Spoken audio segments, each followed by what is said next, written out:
আসসালামু আলাইকুম। আমন্ত্রণ জানাচ্ছি জাগো টিভিতে। আপনাদের সাথে আছি আমি মমতাজ শাহিন রুম্পা। শুরুতেই জানিয়ে দেব আপডেটগুলো।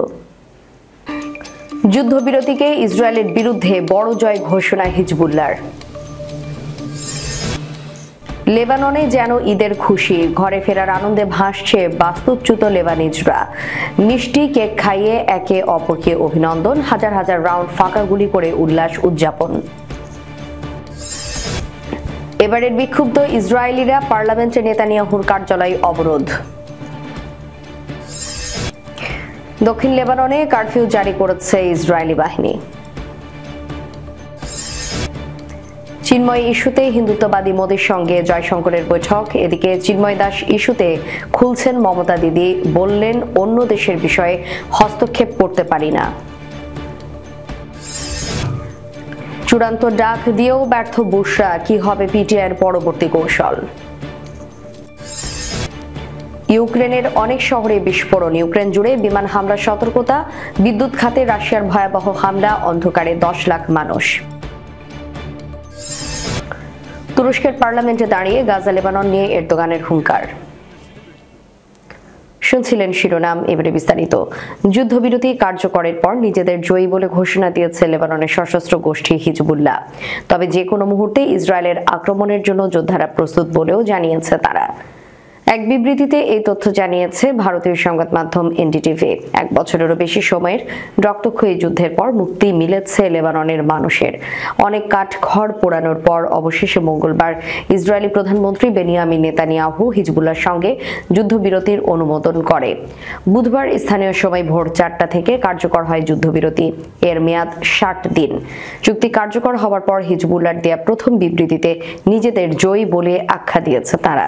তবে ইসরায়েল ফের হামলা চালালে নিজেরা সবসময় প্রস্তুত বলেও দাবি করে এই সশস্ত্র গোষ্ঠী। যদিও এখনো লেবাননের দক্ষিণাঞ্চলে ইসরায়েলি সেনাদের প্রত্যাহার করা হয়নি। আকাশপথে চলছে নিয়মিত টহল।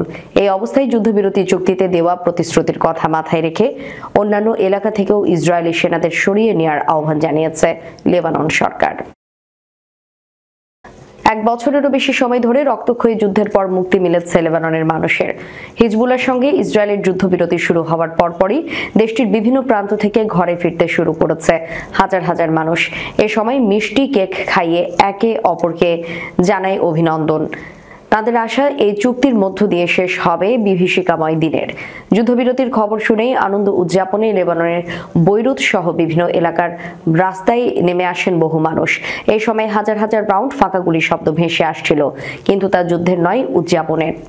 তাদের হাতে পতাকা, স্লোগানে মুখরিত চারপাশ, লোকদের হাতে মিষ্টি কেক, একে অপরকে খাইয়ে আনন্দ উদযাপন, চোখে স্বস্তির পানি, যেন সহিংসতা একেবারে শেষ। লেবানিজ এক নাগরিক বলেন, আমাদের বাড়ি লেবাননের দক্ষিণাঞ্চলে, সেখানকার অবস্থা খুবই খারাপ। শুনেছি আমরা বাড়ি ছেড়ে আসার পরদিনই সেখানে বোমা পড়েছে। এখন ফিরতে পারলে বাকিটা বুঝবো। ক্ষয়ক্ষতি যাই হয়েছে আর নাই হোক, সেটাই চাই। বুধবার থেকে ইসরায়েল হিজবুল্লাহ যুদ্ধবিরতি কার্যকর হওয়ার পর দক্ষিণে ফিরতে শুরু করেছে লেবাননের মানুষ। এই সময় রাস্তায় গাড়ির সারি দাঁড়িয়ে থাকে। ইসরায়েলি সামরিক সতর্কতাকে উপেক্ষা করে মোটর বাইক এবং গাড়িতে উপকূলীয় শহর টায়ারে ফিরে আসতে শুরু করেছে বেসামরিক মানুষ। তারা বলেন, যুদ্ধবিরতির খবর শুনে সবাই অনেক খুশি। আমরা নিজেদের গ্রামে ফিরতে পারবো ভেবেই ভালো লাগছে। আশা করছি আমাদের বাড়িটা অক্ষত আছে আর দ্রুতই সেখানে ফিরবো আমরা। এবার নেতানিয়াহুর বিরুদ্ধে চটেছেন ইসরায়েলিরা। তারা ইসরায়েলের পার্লামেন্ট নেসেটে প্রধানমন্ত্রী নেতানিয়াহুর কার্যালয় অবরোধ করেছে। বুধবার ইসরায়েলি সংবাদ মাধ্যম টাইমস অফ ইসরায়েলের এক প্রতিবেদনে এই তথ্য জানানো হয়। প্রতিবেদনে বলা হয়েছে, গাজায় 1 বছরেরও বেশি সময় ধরে আটক রয়েছেন ইসরায়েলি জিম্মিরা। বুধবার তাদের স্বজনেরা প্রধানমন্ত্রী বেনিয়ামিন নেতানিয়াহুর নেসেট অফিসের প্রবেশপথ অবরোধ করেছে। জিম্মিদের ফেরাতে গাজায় যুদ্ধবিরতি চুক্তির দাবিতে তারা এই অবরোধ করেন। লেবাননের প্রতিরোধ যোদ্ধা হিজবুল্লাহর সঙ্গে ইসরায়েলের যুদ্ধবিরতি চুক্তির পর এই বিক্ষোভ পালিত হয়েছে। প্রধানমন্ত্রী বলেন, হিজবুল্লাহর সীমান্তের কাছে তার উপস্থিতি বাড়ালে ইসরায়েল পুনরায় তাদের বিরুদ্ধে রুখে দাঁড়াবে। গত 7 অক্টোবর ফিলিস্তিনের স্বাধীনতাকামীদের সংগঠন হামাসের হামলায় বন্দী হওয়া জিম্মিদের একজন এলি আলবাগ বলেন, নেতানিয়াহু লেবাননে যেভাবে যুদ্ধবিরতিতে সম্মত হয়েছেন ঠিক সেভাবে গাজাতেও চুক্তি করতে হবে। তিনি বলেন, আপনি যদি চান তাহলে আপনি এটি করতে পারেন। আমরা আপনার অনুগ্রহ আশা করছি। টাইমস অফ ইসরায়েল জানিয়েছে, নেসেট নিরাপত্তা কর্মীরা পরে তাদের সরিয়ে দেয়। এরপর তারা নিচে নেমে সিঁড়ি অবরোধ করেন। জায়গাটিতে বিভিন্ন রাজনৈতিক দল সভা ও সংবাদ সম্মেলন করে থাকে। জিমিদের স্বজনদের একজন সারাবি বলেন, আমরা এমন সময় যুদ্ধবিরতিতে পৌঁছেছি যখন উত্তরের বাসিন্দা এবং ইসরায়েলি নাগরিকদের জন্য এখনো স্পষ্ট বিপদ রয়েছে। ইসরায়েলি প্রতিরক্ষা বাহিনী এখনো হিজবুল্লাহর সক্ষমতা নিঃশেষ করতে পারেনি। হঠাৎ দক্ষিণ লেবাননে কারফিউ জারি করেছে ইসরায়েলি বাহিনী। লেবাননের বিভিন্ন অংশে ক্ষতিগ্রস্ত বাড়ি ঘরে ফিরতে শুরু করেছে বাস্তুচ্যুত লোকজন। ইসরায়েল এবং হিজবুল্লাহর মধ্যে যুদ্ধবিরতি চুক্তির পর লেবাননের বেসামরিক নাগরিকরা নিজেদের আশ্রয়ে ফিরছেন। এই চুক্তিকে নিজেদের বিজয় বলে উল্লেখ করেছে হিজবুল্লাহ। অপরদিকে ইসরায়েলি বাহিনী বলছে তাদের সেনারা সবসময় প্রস্তুত আছে। এদিকে লেবাননের দক্ষিণাঞ্চলে রাত্রিকালীন কারফিউ জারি করেছে ইসরায়েলি সামরিক বাহিনী। লিতানি নদীর আশপাশে লোকজনকে চলাফেরার বিষয়ে সতর্ক করা হয়েছে। স্থানীয় সময় বৃহস্পতিবার সকাল 7টা পর্যন্ত সেখানে চলাফেরা নিষিদ্ধ করা হয়। মঙ্গলবার মন্ত্রিসভার বৈঠক শেষে জাতির উদ্দেশ্যে ভাষণ দেন নেতানিয়াহু। এই সময় চুক্তির পক্ষে যুক্তি তুলে ধরে তিনি বলেন, উত্তর লেবাননের বাসিন্দারা এখন তাদের বাড়ি ফিরে যাবেন। একই সঙ্গে তিনি জানান, হিজবুল্লাহর চুক্তি ভঙ্গ করলে ইসরায়েল ফের হামলা চালাবে।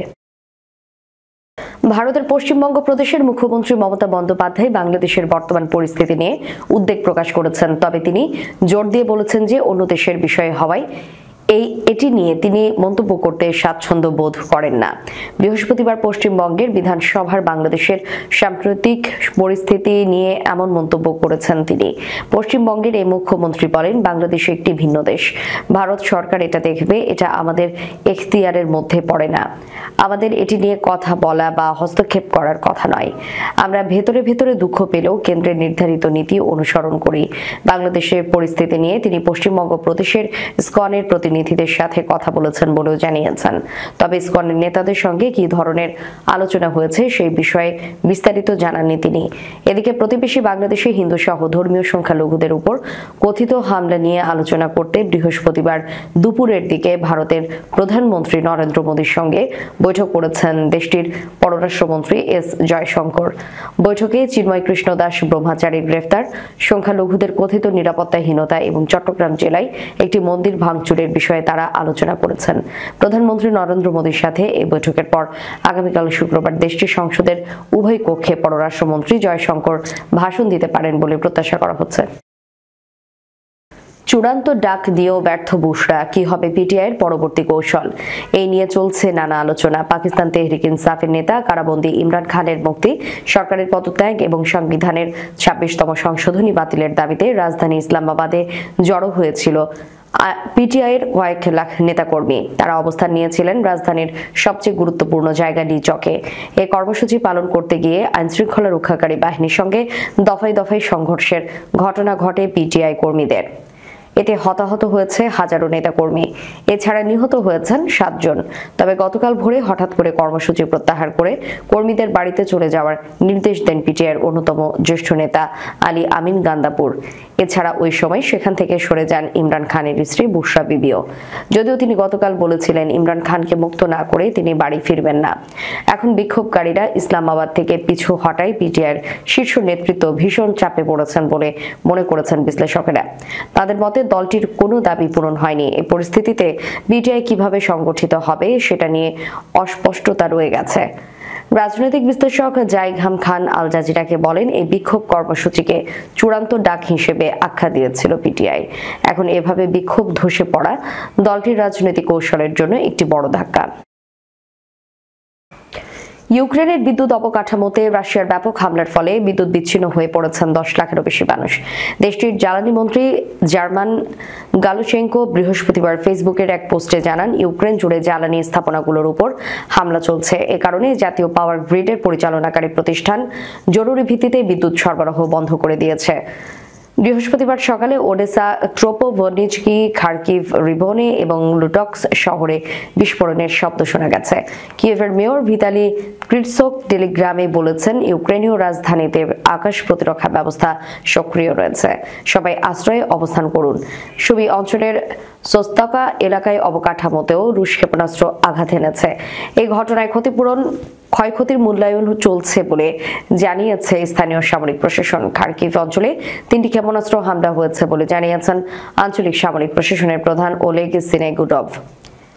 তবে এখন পর্যন্ত কোনো প্রাণহানির খবর পাওয়া যায়নি বলে জানিয়েছেন তিনি। ইউক্রেনের জাতীয় বিদ্যুৎ গ্রিড পরিচালনাকারী সংস্থা ইউরেনেকগো জানিয়েছে, কিয়েভ, ওডেসা, দনিপ্রো এবং দোনেস্ক অঞ্চলে বিদ্যুৎ বিভ্রাট দেখা দিয়েছে। এর অনেক জায়গায় তাপমাত্রা 0 ডিগ্রি সেলসিয়াসেরও নিচে নেমে গেছে। রুশ হামলার পর ইউক্রেনের পশ্চিমাঞ্চলীয় লভিভ এলাকায় 5 লক্ষাধিক মানুষ বিদ্যুৎহীন অবস্থায় রয়েছে। ব্রিভন অঞ্চলে 2,80,000 এবং ভলিন অঞ্চলে আরও 2,15,000 মানুষ বিদ্যুৎ বিচ্ছিন্ন অবস্থায় দিন কাটাচ্ছেন। মধ্যপ্রাচ্য সহ সারা বিশ্বের মুসলিম ইস্যুতে সরব তুরস্কের president Recep Tayyip Erdogan Gaza ও লেবানন নিয়েও ইসরায়েলের বিরুদ্ধে একের পর এক কড়া বার্তা দিয়েছেন। এবার পার্লামেন্টে দাঁড়িয়ে গাজা লেবানন নিয়ে ভাষণ দিয়েছেন তিনি। বুধবার আনাদোলু এজেন্সির এক প্রতিবেদনে এই তথ্য জানানো হয়। এরদোগান বলেন, ইসরায়েল এবং লেবাননের মধ্যে যুদ্ধবিরতি চুক্তি হওয়ায় আনন্দিত তুরস্ক। এই চুক্তি বুধবার সকালে কার্যকর হয়েছে।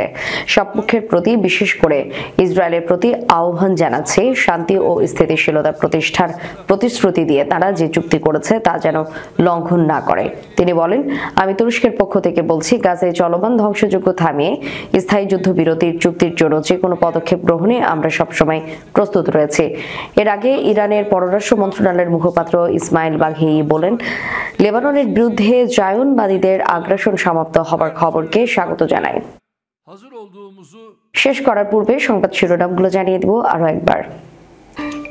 যুদ্ধবিরতিকে ইসরায়েলের বিরুদ্ধে বড় জয় ঘোষণা হিজবুল্লাহর। লেবাননে যেন ঈদের খুশি, ঘরে ফেরার আনন্দে ভাসছে বাস্তুচ্যুত লেবানিজরা। মিষ্টি কেক খাইয়ে একে অপরকে অভিনন্দন, হাজার হাজার রাউন্ড ফাঁকা গুলি করে উল্লাস উদযাপন। এবারের বিক্ষুব্ধ ইসরায়েলিরা পার্লামেন্টে নেতানিয়াহুর কার্যালয় অবরোধ। দক্ষিণ লেবাননে কারফিউ জারি করেছে ইসরায়েলি বাহিনী। চিন্ময় ইস্যুতে হিন্দুত্ববাদী মোদীর সঙ্গে জয়শঙ্করের বৈঠক। এদিকে চিন্ময় দাস ইস্যুতে খুলছেন মমতা দিদি, বললেন, অন্য দেশের বিষয়ে হস্তক্ষেপ করতে পারি না। চূড়ান্ত ডাক দিয়েও ব্যর্থ বুশরা, কি হবে পিটিআইয়ের পরবর্তী কৌশল। ইউক্রেনের অনেক শহরে বিস্ফোরণ, ইউক্রেন জুড়ে বিমান হামলার সতর্কতা।